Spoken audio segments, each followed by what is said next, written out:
Hey guys, Jacqueline Kreider here, PBJ Mortgage, making mortgage simple as making a peanut butter and jelly sandwich. Now I get asked a lot, how long should it take on average to be able to buy a house? So let's talk about that.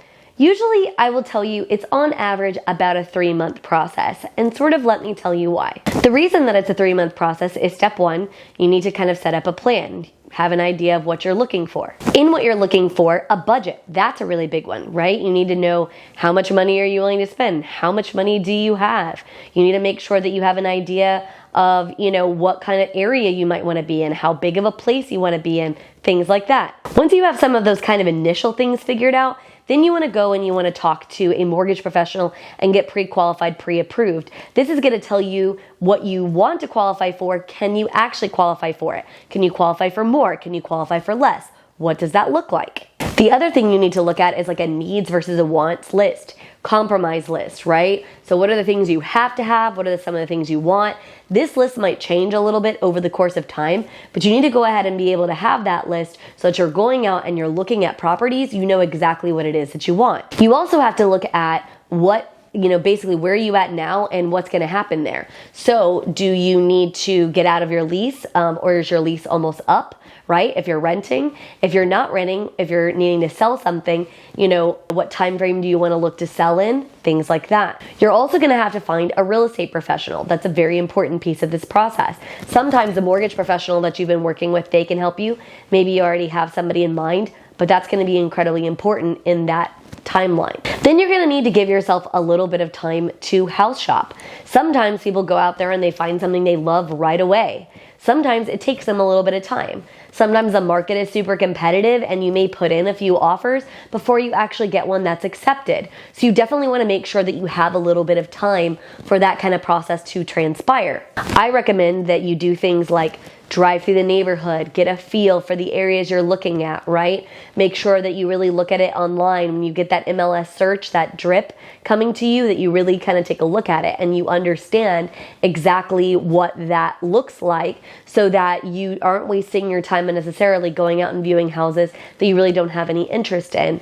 Or maybe you do want to go view the houses because you're very laser focused on one specific area. This is where you're going to use your professional's help on kind of dialing that in, right? So these are kind of some of the steps of the process.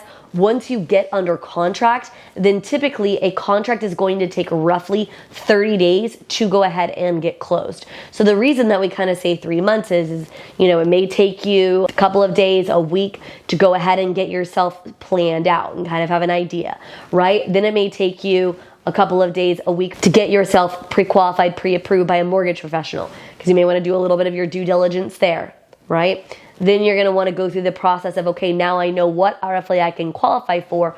How does this fit in like a needs versus wants checklist? What does that look like? Give yourself a little bit of time there. Then you're going to want to go ahead and you're going to want to find that real estate professional, right? And that might take you a day or so. That might take you a week, just depending on what that looks like for you, right? Then, once you've actually done all of those kind of things, you're actually going to go on the search. And like I said, you want to give yourself about 30 days to be able to do that search because it may take you a little bit of time, depending on how hot the market is, depending on how picky you are. All of these things are going to factor in, right, when you're taking a look at a house. But you want to give yourself a good 30-day window to be able to do that. And then, like I said, once you go under contract, it's typically roughly 30 days from the time you start that until the time that you finish. Can it be quicker than that? Absolutely. But you definitely want to make sure that you do have at least 30 days just in case, because there's a lot of pieces of the puzzle that you're not going to be able to control. And so even if you're raring to go, your lender's raring to go, your real estate professional's raring to go, it doesn't necessarily mean that the seller side, the title company, and all of these people that are involved in the transaction are going to be as Johnny as on the spot as you are. So you definitely want to give yourself time. But I would say that the average time is going to be, like I said, roughly 3 months from start to finish. This is why we recommend you talking to a mortgage professional early, because a lot of people think that they can just whip it out in a month or so. I'm not saying you can't do it, but it's definitely going to be a lot more of a whirlwind process, and you're going to feel a lot more rushed. So I would say give yourself at least 3 months. You might want to give yourself even a little bit longer, but 3 months is definitely kind of a good time window. Hopefully this is kind of helpful information for you to be able to, kind of learn about what that looks like. Please go ahead and subscribe to the channel, and you can learn all kinds of other things about buying your first home.